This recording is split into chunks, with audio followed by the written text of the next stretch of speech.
നമസ്കാരം. Raf talks ഫുട്ബോളിലേക്ക് ഏവർക്കും സ്വാഗതം. ഇന്ന് ലാലിഗയിൽ നടക്കുന്ന 15ാം റൗണ്ട് പോരാട്ടത്തിൽ FC ബാഴ്സലോണ കളിക്കളത്തിലേക്ക് ഇറങ്ങുന്നുണ്ട്. എതിരാളികൾ ലാസ് പാൽമസ് ആണ്. ഇന്ന് വൈകിട്ട് ഇന്ത്യൻ സമയം 6:30 ഈ മത്സരം നടക്കുക. ബാഴ്സയുടെ മൈതാനത്ത് വെച്ചുകൊണ്ടാണ് ഈ മത്സരം അരങ്ങേറുക. സൂപ്പർ താരം ലാമിൻ യമാൽ ഇതുവരെ പരിക്കിൻ്റെ പിടിയിലായിരുന്നു. അദ്ദേഹം FC ബാഴ്സലോണയ്ക്ക് വേണ്ടി ലാലിഗയിൽ സ്റ്റാർട്ട് ചെയ്യാത്ത 3 മത്സരങ്ങളിൽ ഒന്നിൽ പോലും വിജയിക്കാൻ FC ബാഴ്സലോണയ്ക്ക് കഴിഞ്ഞിട്ടില്ല. താരത്തിൻ്റെ അഭാവം ശരിക്കും ബാഴ്സയെ അലട്ടിയിരുന്നു. എന്നാൽ യമാലിൻ്റെ കാര്യത്തിൽ ബാഴ്സ ആരാധകർക്ക് ഒരു സന്തോഷ വാർത്ത ഇപ്പോൾ അവരുടെ പരിശീലകനായ ഹാൻസി ഫ്ലിക്ക് നൽകിയിട്ടുണ്ട്. അതായത് ഇന്നത്തെ മത്സരത്തിൽ എന്തായാലും യമാൽ കളിക്കും എന്നാണ് ഈ പരിശീലകൻ പറഞ്ഞിട്ടുള്ളത്. ഫ്ലിക്കിൻ്റെ വാക്കുകൾ ഇങ്ങനെയാണ്: ലാമിൻ യമാൽ തിരിച്ചെത്തിയിട്ടുണ്ട്. നാളത്തെ മത്സരത്തിൽ അദ്ദേഹം കളിക്കും. അതാണ് പ്ലാൻ.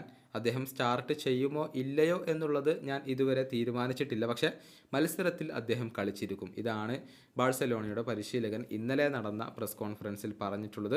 താരം പകരക്കാരനായിക്കൊണ്ട് കളിക്കളത്തിലേക്ക് എത്താനാണ് സാധ്യതകൾ കാണുന്നത്. തകർപ്പൻ പ്രകടനമാണ് ബാഴ്സയ്ക്ക് വേണ്ടി ലാമിൻ യമാൽ ഇപ്പോൾ പുറത്തെടുക്കുന്നത്.